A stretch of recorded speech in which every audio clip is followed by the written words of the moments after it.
හරි.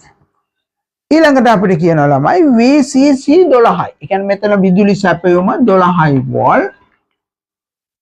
VZ 5.7යි නම් පරිපථයේ නියත ධාරා ප්‍රභවයක් ලෙස ක්‍රියා කරන බව පෙන්වන්න.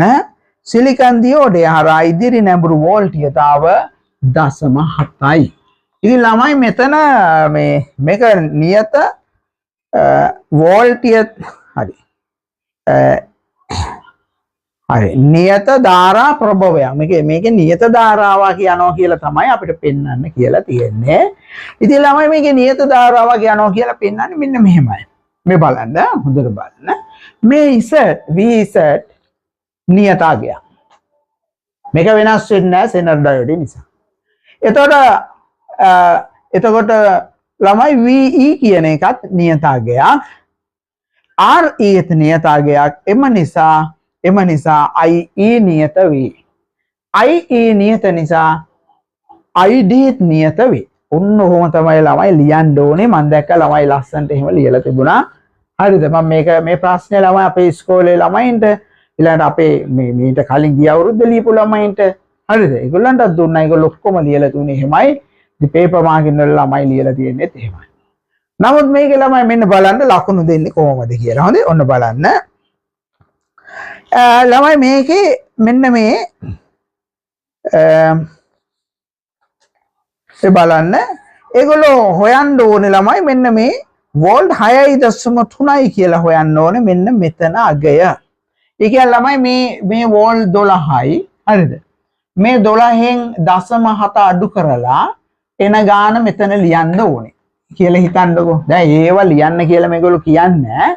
දැන් මේ ලකුණු දෙන්නේ මෙන්න මෙහෙම ලියලා නම් විතරයි. හොඳේ?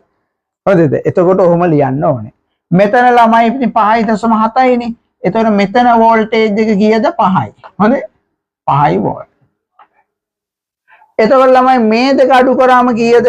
6.3යි. එතකොට VCE කියන එක 6.3යි වෝල්ට්. ළමයි එහෙම ලියලා නම් එක ලකුණක් ලැබෙනවා. හොඳද? දැන් ළමයි මේක අහලා තිබුණාද VCE ලියන්න කියලා? නැහැ. එතකොට දැන් මොකද්ද කරන්නේ? අහන්නේ නැහැ. හැබැයි අපි ලියන්න ඕනේ. පිස්සුනේ ළමයි මේ අක්කු මේගොල්ලෝ ළමයි අතරම කියවෙනවා ළමයි. හරිද? මේ මොනවද මන් දන්නේ මේ කරන්නේ. හරිද? ප්‍රශ්නේ අහන්න බෑ. VCE හොයන්න කිව්වනම් ළමයි දන්න අය හොයනවා. දැන් ධාරාව නියත බව පෙන්වන්න කිව්වේ. ඒක ධාරාව නියත බව පෙන්වන්න විදි තියෙනවනේ මේකේ. බොහොම සරලව මේව ලියන්න ඕන දෙයකට. හරි. තව අපි බලමුකෝ. හරිද? ඊට පස්සේ ළමයි ලියනවා 12ට වඩා 6.3 අඩුයි. ඊට වඩා 0.1ට වඩා 6.3 වැඩි හෝ බිඳුව ට්‍රාන්සිස්ටරයේ සක්‍රීය කලාපයේ පවතී. ඉතින් එහෙම එකක් මේ ලියන්න ඕනද? එහෙම එකක් ඇහුවද? නැහැ. ඒතකොට ළමයි මේ ට්‍රාන්සිස්ටරයේ සක්‍රීය කලාපයේ පවතී කියලා ලියන්න ඕනේ. ලකුණු තව එකක් හම්බ වෙනවා එහෙම ලිව්වොත්. හරිද?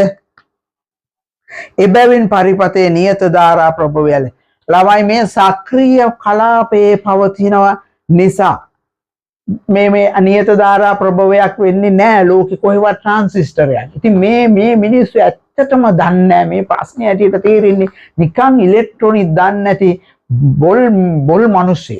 හරිද? බොල් මිනිස්සු. මේක ළමයි මම අහලා තියෙනවා තව ඉලෙක්ට්‍රොනික වැඩෝ ඉන්නවා කැම්පස් වල අඩුයි. හරි? ඒවා ඉන්නේ කටපාඩම් කාරයෝ. හරිද? අපි තාක්ෂණික ආයතන වල ඉන්නවා. හරිද? ඒ මිනිස්සුන්ට පුළුවන් ළමයි ඔය කලර් ලයිට් එකක්ද අරකද මේකද ඕන එකක් හදන්න. අර කැම්පස් වල ඉලෙක්ට්‍රොනික අය මෙලෝඩියක් දන්නේ නැහැ ළමයි.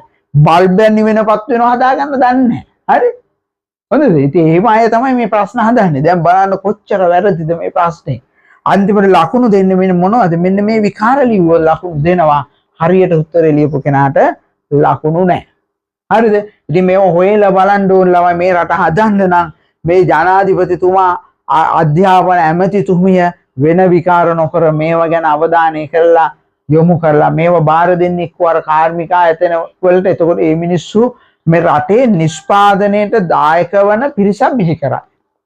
නැත්තම් හදන්නේ නිකන් බෝල් කටපාඩම් කරලා ඒ අර මේ උපාධියක් අරගෙන ඉන්න මිනිස්සු විතරයි. කිසි කෙනෙක් රස්සාවක් දෙන්නේ නැහැ එහෙම අයට. ඒ ආයතන ඉවරයි ළමයි. හරි? ඒ වගේ මොකද ඒගොල්ලන් රස්සාව දුන්න ඉවරයි මේගොල්ලන්ට ළමයි ඉලෙක්ට්‍රොනික මොකක් හරි වැඩපොළ කර රස්සාව දුන්න ළමයි වැඩපොළ වාන්න වෙනවානේ හරි මෙහෙම අයට හරි ඉතින් මේගොල්ලෝ හිටපුවා විශ්වවිද්‍යාලවලම පඩි අරගෙන ජීවත් වෙද්දී අලුතෙන්වත් එන අයට ළමයි මේ ඇත්ත ප්‍රායෝගික හැකියාව තියෙන අය මේ ගන්න මේ ප්‍රශ්න හදන්න ඕනේ හරිද ඉතින් මේවා නන්නත්තර වෙච්ච ප්‍රශ්න නේද හොඳයි ඊළඟ එකට යන්න අපි